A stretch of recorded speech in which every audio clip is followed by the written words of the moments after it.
One end of a horizontal uniform beam of weight W and length L is hinged on a vertical wall at point O. So this is a horizontal uniform beam of weight W and length L hinged at the point O, and its other end is supported by a light inextensible rope. The other end of the rope is fixed at point Q. Now, the rope is connected here, the other end is connected at point Q at a height L above the hinge at point O. A block of weight alpha W is attached at the point P of the beam as shown in the figure. The rope can sustain a maximum tension of 2 root 2 W. Which of the following statements is correct or are correct? The vertical component of reaction force at O does not depend on alpha. Horizontal component of reaction force, tension and the rope. Now all the options given are related with the force.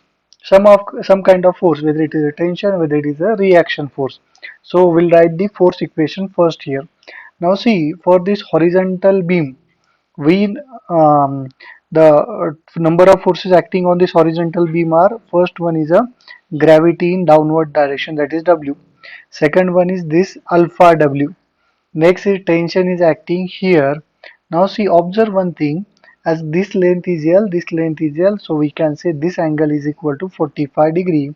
So tension is making angle 45 degree with respect to rod or horizontal beam, right? And at point O, as this is a contact point, so there will be two contact forces. One contact force will be in Y direction, that will be Ry, and one contact force will be in X direction, that is Rx, right? So if we balance all the forces for this rod, so see, all the forces will look like this. This is the rod and weight is acting in this direction. This is the alpha W force. This is a tension. You can resolve the tension into two components. This is T sine 45 and this will be T cos 45, that is T root 2, T by root 2. This will be your horizontal component and this will be your vertical component. So in x direction we can write as net, as the rod is at rest position, so we can write Rx is equal to T divided by root 2, right? And in y direction we can write Ry plus T divided by root 2 is equal to W plus alpha W. So this is the equation of forces in x and y direction.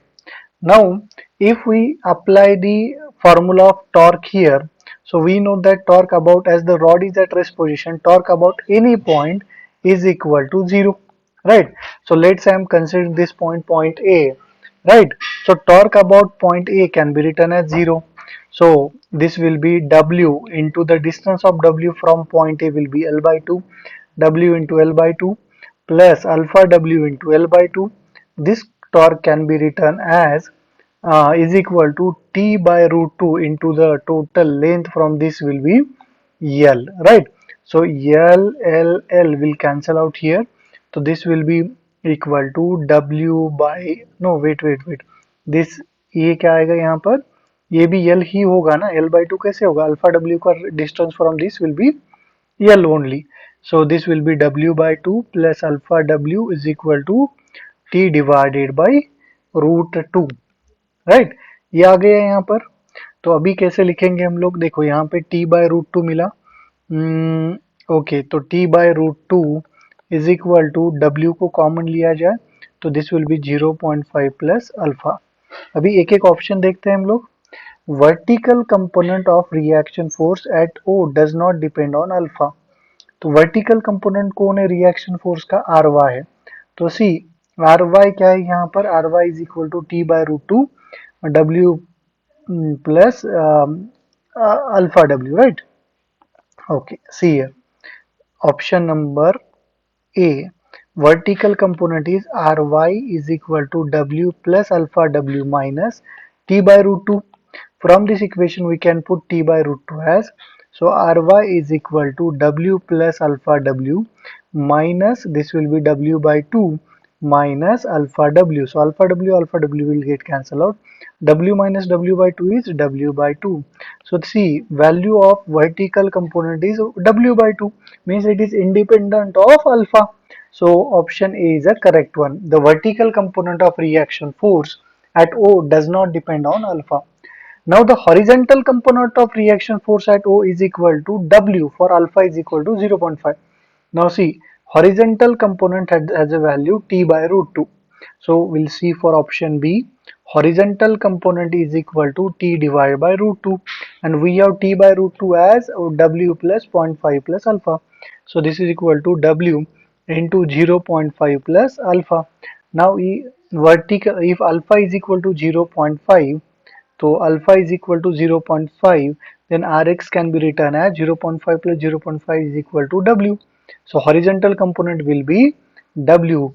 So horizontal component of reaction force at O is equal to W for alpha is equal to 0.5, means this is also correct one, right? Next, the tension in the rope is 2W for alpha is equal to 0.5. Now for option C, tension in the rope is 0.5. We know formula for tension is 0.5 plus alpha. Now tension is equal to how much? 2W for alpha is equal to 0.5. So if you put alpha is equal to 0.5, 0.5, 0.5 will be 1. So tension is equal to root 2W. So tension is equal to root 2W when alpha is equal to 0.5, means this C is incorrect. Now option D, the rope breaks if alpha is greater than 1.5. Now see, if we put value of alpha here as 1.5, then this equation will look like the 0.5 plus 1.5. So T will be equal to 2 root 2W. So when alpha is equal to 1.5, tension will be T root 2W.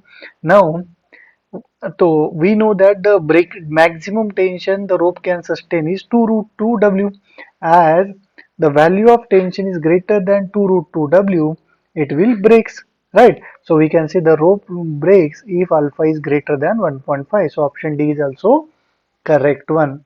So for this question option A, B and D are correct, right?